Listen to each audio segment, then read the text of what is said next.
নিপীড়িত হয়েছে তাদেরকে স্মরণ করতে আমরা লজ্জা পাই মাননীয় স্পিকার। তাদেরকে মুখ দেখানোর আমাদের জায়গা নাই, আমরা তাদেরকে কিছুই দিতে পারি নাই। আমরা একটা কাঠামোগত পরিবর্তনের জন্য আমরা আজকে এই সংস্কার, আমাদের কাঠামোগত পরিবর্তনের জন্য আজকে আপনাদের এই লড়াইটা ছিল, এই সামগ্রিক হাউজের লড়াই ছিল। আমি চ্যালেঞ্জ করে বলতে পারি, যদি 2009, 10, 11, 12, 13, 14 সালে আমি সংসদে বসে কিছুক্ষণ আগে আমি 2009 সাল পরবর্তী থেকে 12 সাল পর্যন্ত যেই সংসদের যে বিতর্কগুলো ছিল আমি বিতর্কগুলো পড়ার চেষ্টা করছিলাম।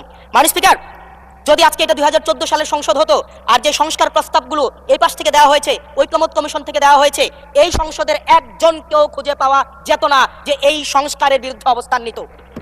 আজকে মানবাধিকার কমিশনকে ল্যাপস করে দেওয়া হয়েছে। মানবাধিকার কমিশনকে ল্যাপস করা হয়েছে, বারবার করে বলা হচ্ছে আরো শক্তিশালীভাবে মানবাধিকার কমিশন নাকি উত্থাপন করা হবে।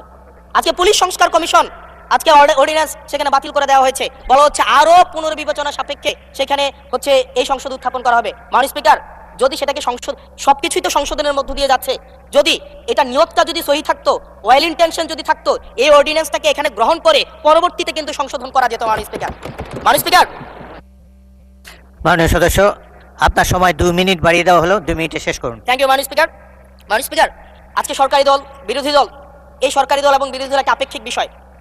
আপনারা এই পাশে ছিলেন, এখন সময়ের পরিক্রমায় পাশে গিয়েছেন, আমরা এই পাশে আছি। যদি জনগণ চায়, আমরা যদি মানুষের ম্যান্ডেট নিয়ে গিয়ে যেতে পারি, তাহলে সময়ের পরিবর্তনে এই সিট পরিবর্তন হবে। আমি আপনাদের সবাইকে আহ্বান জানাবো, প্রজন্মের ভাষাকে অনুধাবন করার চেষ্টা করুন। এটা আমি আমার নিজেকেও বলবো, প্রজন্মের ভাষাকে পড়ার চেষ্টা করুন। আমাদের প্রধানমন্ত্রী যিনি আছেন, মাননীয় প্রধানমন্ত্রী, ওনার সন্তান যেই প্রজন্মের, আমরা একই প্রজন্মের, আমাদেরকে ধারণ করার চেষ্টা, আমি চাইবো আপনারা সবাই আমাদেরকে ধারণ করার চেষ্টা করবেন।